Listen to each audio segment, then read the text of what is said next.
the meantime, to show you the fleeting nature of polls, and I know what you're saying, then, Neil, why did you lead with one?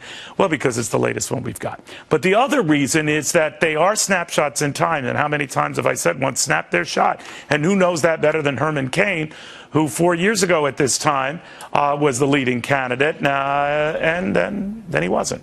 Herman, you talked a lot since then about what happened and what you let transpire and didn't fight back soon enough to address the slippage. But how would you advise some of these early phenoms? Dr. Carson comes to mind, even a Marco Rubio, Donald Trump certainly, about staying high in those polls?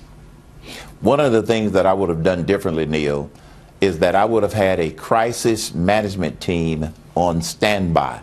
Because when you get hit with a crisis that comes out of nowhere, you need to have a team outside of your campaign to evaluate and assess how you ought to handle it rather than the people that are running your campaign. Remember, running in a presidential campaign is like drinking from a fire hydrant, and you want to try to make sure you don't get your lips blown off. Have an outside crisis management team, because when I say they, the opposition, they're going to continue to try to find something to throw the leading candidates off kilter. Have that crisis management team. All right, now, if Marco Rubio, you came into this race knowing that people were, sort of sniffing around your personal finances and your debts and your bills. They were asking about, and he had addressed prior how he handled his expenses, business and otherwise, and mixed that with personal when he was Speaker of the House in Florida. And he had put it to rest, but he knew, as you do with some incidents that you dealt with, that they would rear their ugly heads again. When you say have an attack team or a response team for a quick response, Rubio's has been no there, and I've dismissed it. And when it came to the voting thing that he expected to be challenged by Governor Bush on, to say that, look, you supported candidates who had worse voting records than I did. Is that enough? Or if there's something that sticks and it doesn't go away, do you have to have an option too? That isn't enough to stick. There is no there. And if there is something there, it's easily corrected. When the Democrats have someone who's leading in the polls that is a proven liar, and we're going to worry about somebody who may have made a credit card mistake? No, Neil. This is the Republican opposition trying to go after someone who's surging in the polls, who happens to be Marco Rubio. I don't think he needs to worry about it. If there is something there, it's easily corrected. I wouldn't get distracted by that red herring that they're trying to float. You know, I was thinking of you, Herman. I know the criticism that you got when you were emerging 4 years ago. President Obama, at that time, looking at re-election, had dismissed your candidacy as a sort of a fluke, a whim. He was kind of, and is kind of, saying the same about the likes of Ben Carson and Donald Trump. So a lot of this is sounding familiar. And yes. What happens to outside-the-box candidates, and you were certainly among them, is that we have our romance, our dalliance, and then we get down to business and we end up going conventional. Do you think this time it will be the same thing, or what? I don't believe we're going to go conventional this time, because the outside candidates have sustained being in the leadership for such a long period of time. And when President Obama starts to call these candidates as being part of silly season, that shows just how much President Obama, is out of touch with the American people. I don't think they're going to go away. And quite frankly, personally, I'm glad to see that the outside candidates and the surging candidates are the ones that are rising in the polls, because I think it makes a statement about what the American people are feeling.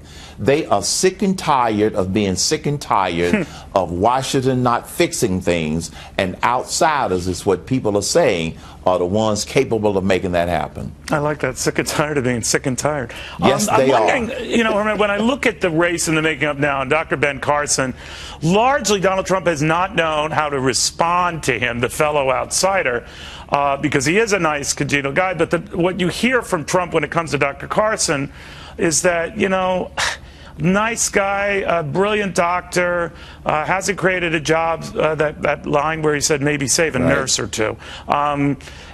he just wants you to think, yes, have you in your mind thinking maybe a Surgeon General, maybe another capacity, not as President of the United States. Does that kind of stuff work? Because you dealt with variations of the same thing. Pretty good businessman, made a fortune in a business where it's tough to do, stayed thin for 20 years in fast food, which, by the way, I would have run with if I were you. But you know, they try to dismiss your talents as not suited for the job you're seeking. The reason that they, meaning some in the media, Neil, they do that is because they cherry pick those sound bites to try and turn people off to a particular candidate. I had the opportunity to hear Donald Trump give an entire speech when he was here in the Atlanta area, along with some people who weren't necessarily Donald Trump fans. After that speech, they said to me, we heard some things listening to the whole speech that you never hear in the sound bites. Right. So when you hear him attacking Carson based upon, you know, this little sound bite and this little sound bite, I don't think it's going to work, because I believe that people are waking up to the fact that they're being spoon-fed some of the perception that they want the public to take. That's why Carson has been gradually moving up in the polls, and Donald Trump has been staying steady near the top of the polls. Yeah, neither are giving up much ground here. And I think a lot of it, even different guys, but very comfortable in their own skin, who they are. Very different people, but comfortable in who they are, right? Yes. And I think that is a good thing. And it gets back to what I said earlier about President Obama is out of touch with the mood and the attitude of the American people. The reason that the top tier, which happens to be Donald Trump, Ben Carson, or Ben Carson, Donald Trump, doesn't matter. They're leading the whole rest of the field.